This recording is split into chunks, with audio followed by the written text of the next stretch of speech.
Sayda Hisaotra anao fotsiny nanoratako an'ity tsy ivesatra lahelo tsony anao ka soavadia tsy tifenana mivazo sady mitazona bie ohatran'ilay maranitra anao tam'izany ka hoia hoe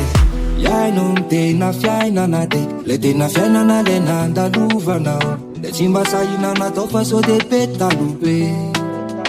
aroia hoe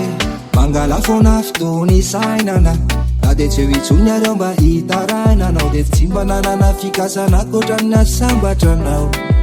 ko zany alo tsy fanosina ny fampitana alahelo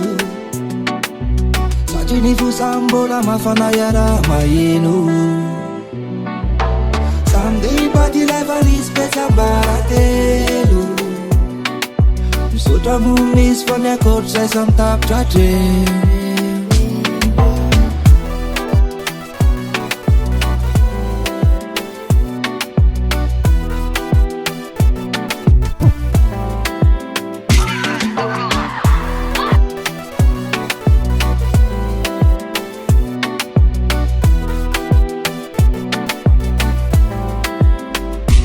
afatro be hoe alohany andeha nanao any tiako fantatro fa marary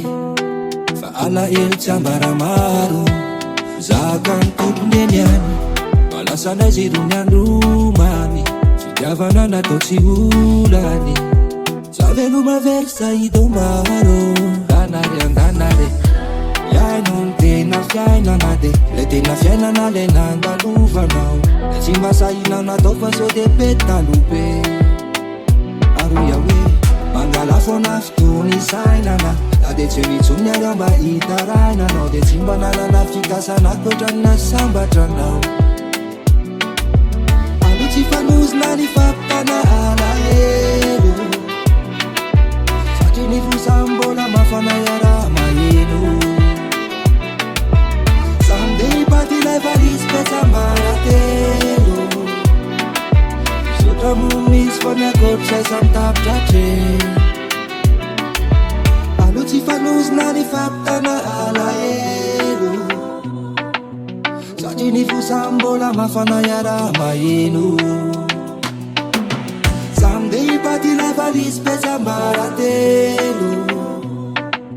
misaotra mo misy fa miakotry zay samitapitratre